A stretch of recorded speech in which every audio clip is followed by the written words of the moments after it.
I thought to do a little talk on the worst sorts of fire and brimstone preachers. And I don't mean these sorts of guys.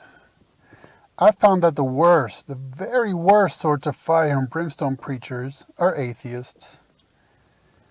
This is because more so than not, the reason is that they generally launch directly into condemnation and never get around to providing a premise upon which they base their condemnation. For instance, Richard Dawkins states that he is an anti-Darwinist when it comes to morality. Now, we could obviously see why. He states that that'd be quite an unpleasant society to live in, and we know from history the results of social Darwinism, eugenics, etc. But he never actually tells us anything that would support why he is an anti-Darwinist, except that he would personally not prefer to live in such a society. But why not?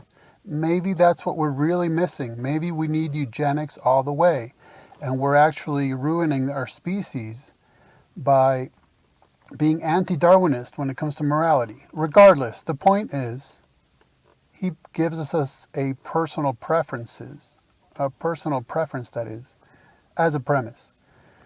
And he has stated, quote, "What's to prevent us from saying Hitler wasn't right?" That is a genuinely difficult question. Well, the term "speak for yourself" comes to mind. But ultimately, I think on that particular issue, the very best statement I've ever heard as a premise for condemning anything or everything from an atheist point of view was stated by a certain Dave from the ISU, Atheist and Agnostic Society, when he wrote, quote, "So, why is Adolf Hitler wrong? Because he murdered millions, and his only justification, even if it were valid, was based on things which he should have known were factually wrong. Why is it wrong to do that? Because I said so."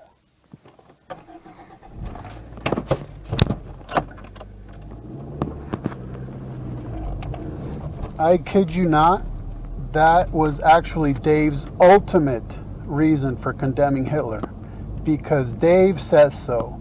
And you know what? I think he's got it.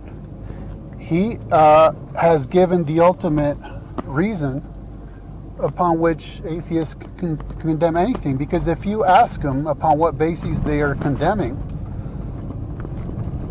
well, they'll generally reply with a reason.